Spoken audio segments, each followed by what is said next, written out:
အင်္ဂါသားသမီးကျွန်တော်ရဲ့မိတ်ဆွေပေါင်းမင်္ဂလာပါနော်အင်္ဂါသားသမီးများအတွက်အပတ်စဉ်တောက်ကြနေညနေ6နာရီမှာပုံမှန်တင်ပေးနေကြဖြစ်တဲ့ဒုက္ခကျေပွင့်တေရောနမိတ်ကိုတေရောက9ကချပြီးတော့ကံကြမ္မာဖတ်ချပေးမှာဖြစ်ပါတယ်နော်အင်္ဂါသားသမီးတွေအတွက်ဒီကာလတွေမှာအကောင်းဆုံးသောကံကြမ္မာတွေရှိပါတယ်အဲ့ဒါတော့နံပါတ်1ကငွေကြေးနဲ့ပတ်သက်တဲ့ကံတရားဖြစ်ပါတယ်ငွေကြေးနဲ့ပတ်သက်တဲ့ကံတရားမှာကြတော့ကျေပွင့်ဘယင်ဆိုတဲ့သင်္ကေတနမိတ်ပါဒါကြောင့်ငွေကြေးကိုအကြောင်းပြုပြီးတော့အဆင်ပြေမှာပေါ့နော်ငွေကြေးကံတရားတွေကောင်းတယ်ထီပေါက်တကယ်ဆိုငွေစုလိုက်ပြုံလိုက်ဝင်တတ်တဲ့အချိန်ကာလမျိုးဖြစ်ပါတယ်ရစရာကြီးတဲ့ငွေတွေချောချောမောမောရပြီးတော့ပေးတရားကြီးတဲ့ငွေတွေပေးနိုင်မဲ့ကံတရားမျိုးရှိပါတယ်ကိုယ်မှာငွေကြေးနဲ့ပတ်သက်တဲ့အခက်အခဲတွေရှိနေနောက်မှာဘေးကနေပြီးတော့ကူညီပေးမဲ့လူတွေပံ့ပိုးပေးမဲ့လူတွေစောင့်ရှောက်ပေးမဲ့လူတွေပေါ်ပေါက်လာတဲ့အချိန်ကာလမျိုးဖြစ်ပါတယ်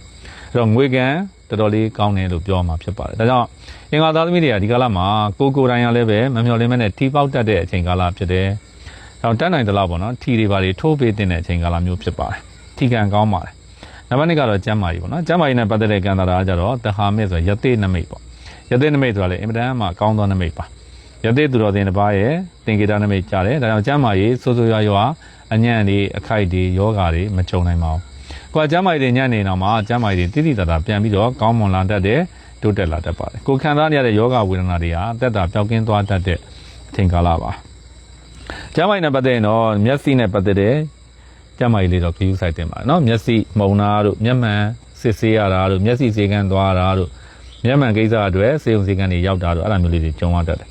နောက်တစ်ခုကတော့အင်္ဂါသားသမီးတွေအတွက်ပညာရေးနဲ့ပတ်သက်တဲ့ကံစားတာတော်တော်လေးကောင်းပါတယ်ပညာအသစ်တွေပါရတတ်တယ်ပေါ့နော်ပညာအသစ်ရတတ်တယ်ပညာရေးအတွက်စိတ်ချမ်းသာပျော်ရွှင်ရတတ်တယ်ပညာရေးကံစားတာအထူးကောင်းတယ်နောက်နိုင်ငံခြားမှာကျောင်းသွားတက်မဲ့ကိစ္စတွေထူးထူးခြားခြားအောင်မြင်တတ်တဲ့အချိန်ကာလမျိုးဖြစ်ပါတယ်နောက်ဘာသာရေးနဲ့ပတ်သက်တဲ့အဓိဋ္ဌာန်လေးတွေလည်းစတင်ဝင်ရောက်ရတတ်တဲ့အချိန်ကာလမျိုးဖြစ်ပါတယ်မိကောင်းဆွေကောင်းတွေဆရာကောင်းသမားကောင်းတွေရဲ့ကုညီဆောင်ရှောက်မှုလည်းရတတ်ပါတယ်နောက်တစ်ခုကလူမှုရေးကံတရားလည်းဒုစစ်ချောင်းနမိတ်ပေါ့နော်ဒုစစ်ချောင်းကကောင်းကင်မှာပြန်တန်းတဲ့နမိတ်ကြပါအဲ့တော့မိတ်ဆွေတစ်တွေရတတ်တယ်အပေါင်းအသင်းတစ်တွေရတတ်တယ်တငယ်ချင်းအတစ်တွေရတတ်တယ်မိတ်ဆွေအပေါင်းအသင်းတငယ်ချင်းတွေကိုအကြောင်းပြုပြီးတော့ကောင်းကျိုးရတတ်တဲ့အချိန်ကာလမျိုးဖြစ်တတ်ပါတယ်နောက်တစ်ခုကပထမဆုံးကျွန်တော်တို့အင်္ဂါသားသမီးတွေအတွက်စိုးမိုးနေတဲ့တေရောနမိတ်ရဆိုရင်တော့ The Empire ဆိုတာ Agric Cat ပေါ့နော် Agric Cat ကြတော့ဘာလို့ညွှန်ပြတာလဲဆိုတော့အနည်းငယ်အလုပ်အကိုင်းတွေနောက်စီးပွားရေးလုပ်ငန်းတွေနဲ့ပတ်သက်ရင်အနည်းငယ်အကြက်တဲကြုံရတတ်တဲ့အခက်အခဲတွေကြုံရတတ်တယ်နောက်ဝင်ငွေထက်ထွက်ငွေများနေရတတ်တယ်ဒါတော့ဒီတစ်ပတ်တာကာလမှာကျွန်တော်အင်္ဂါသားသမီးတွေအတွက်အထူးအရေးကြီးတဲ့ခန္ဓာကိုပြောပါဆိုရင်အဲဝင်ငွေထွက်ငွေမမျှခြင်းကိုပဲပြောမှာပါပဲဝင်တဲ့ငွေကမဝင်ဘူးလားဆိုတော့လည်းဝင်တယ်ဒါပေမဲ့အကြောင်းမျိုးမျိုးပြပြီးတော့ငွေတွေပြန်ပြီးတော့ထွက်သွားတတ်တယ်အဲ့ဒါတခုနောက်တစ်ခုကအမြဲတမ်းလိုငွေပြနေတတ်တဲ့အချိန်ကာလမျိုးဖြစ်တတ်တယ်တစ်ချိန်လုံးပတ်စံတွေလိုနေတာဟိုအတွက်ပတ်စံတွေလိုတယ်ဒီအတွက်ပတ်စံတွေလိုတယ်တစ်ချိန်လုံးငွေကြေးနဲ့ပတ်သက်ပြီးတော့ဒါပူပန်နေရတတ်တဲ့အချိန်ကာလမျိုးတွေဖြစ်တတ်တယ်နောက်တစ်ခုကမိသားစုဆွေမျိုးသားချင်းတွေနဲ့ပတ်သက်တဲ့ကိစ္စတွေမှာတမနာပေါင်းစုံကိုယ်ပဲတာဝန်ယူနေရတာတို့ကိုယ်ပဲဒီငွေကြေးကဏ္ဍတွေမှာဥဆောင်ပြီးတော့ဖြည့်ရှင်းနေရတာတို့ဒါမျိုးတွေကြုံရတတ်တယ်နောက်မိသားကပေးဖို့ဆိုလဲကိုယ်ပဲကိုတာဝန်ယူရတယ်ကလေးချောင်းကျိတ်ဆိုလဲကိုပဲနော်အိမ်ပြင်းဖို့ဆိုရင်လဲကိုပဲတခြားသောသားရေးနာရေးကိစ္စဆိုရင်လဲကိုပဲပေါ့နော်အဲ့တော့အင်္ဂါသားသမီးတွေရဲ့ဒီကာလတွေမှာဆိုရင်တော့အဲ့ကိုပဲတွေနဲ့ပဲငွေကုန်ကြီးကြတွေများပြီးတော့ငွေကြေးမစုဆောင်းနိုင်ဖြစ်တာတွေဖြစ်တတ်တယ်ငွေကုန်ကြီးကြများတာမျိုးတွေဖြစ်တတ်တယ်အဖက်ဖက်ကနေအစင်မပြေတာမျိုးတွေကြုံရတတ်တဲ့အချိန်ကာလမျိုးဖြစ်ပါတယ်အဲ့တော့အင်္ဂါသားသမီးတွေရဲ့စီးပွားရေးကဏ္ဍကိုပြောရမယ်ဆိုရင်တဲ့လက်ရှိလုပ်ကိုစိတ်ကုန်နေတတ်ပါတယ်လက်ရှိလုပ်ကနေထွက်ချင်သေးလဲပေါ်ပေါက်နေတတ်တယ်ဒါပေမဲ့ထွက်လည်းမထွက်ဖြစ်ဘူးလုပ်ငန်းတွေလည်းမစတင်ဖြစ်ပဲနဲ့အဲ့ဒီအစင်မပြေတဲ့အလုပ်မှာပဲအစင်မပြေတဲ့နေရာမှာပဲအစင်မပြေတဲ့ဌာနပါပဲတဝဲလဲဖြစ်နေရတတ်တဲ့အချိန်ကာလမျိုးဖြစ်တတ်ပါတယ်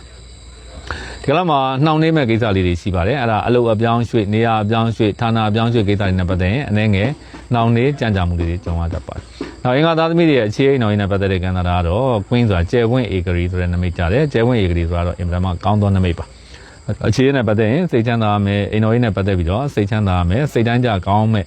ကံတာမျိုးရှိပါတယ်လို့ရင်ကောင်းမလားမကောင်းလားလှုပ်တင်လားမလှုပ်တင်ဘူးလားစသည်ဖြင့်တွေ့ဝင်နေတဲ့ကိစ္စတွေတွေးဟာဖြစ်နေတဲ့ကိစ္စတွေတန်တရားဖြစ်နေတဲ့ကိစ္စတွေမတင်မကြဖြစ်နေတဲ့ကိစ္စတွေဆိုရင်တော့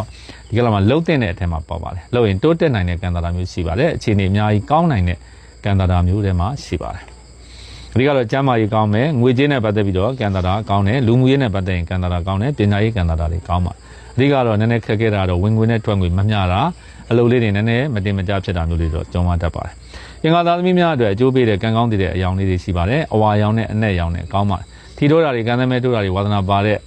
အင်္ဂါသားသမီးတွေဆိုရင်9အစား9စုံ9အစား9စုံစတဲ့နံပါတ်တွေချပြီးတော့ထိုးပါမြတ်စွာဘုရားရှင်ကိုရောမြတ်ကြီးကိုပေါင်မုံထောပတ်တုတ်9ချက် ကလူပူဇော်ပြီးတော့ဆူတောင်းလိုက်ပါအင်္ဂါသားသမီးတွေကျုံတွေ့ရတယ်မကောင်းတဲ့ကံသာတာအညံ့ခိုက်တွေပြပြပြီးတော့ကောင်းကျိုးလိုရာဆန္ဒရရှိစေမှာဖြစ်ပါတယ်အင်္ဂါသားသမီးကျွန်တော်ရဲ့မိတ်ဆွေအပေါင်းကိုကြီးကျမ်းမာခြင်းစိတ်ချမ်းသာခြင်းနဲ့တလုံးတစ်ပါးတည်းပြည့်စုံနိုင်ကြပါစေကြံနိုင်အောင်ဆောင်နိုင်ကြပြီးတော့လိုရာဆန္ဒတွေလည်းအပြည့်အဝရရှိကြပါစေလို့ဒီတော်မင်္ဂလာချမ်းနေလှိုက်လိုက်လဲဆူတောင်းမြတ်တာပို့တာလိုက်ပါတယ်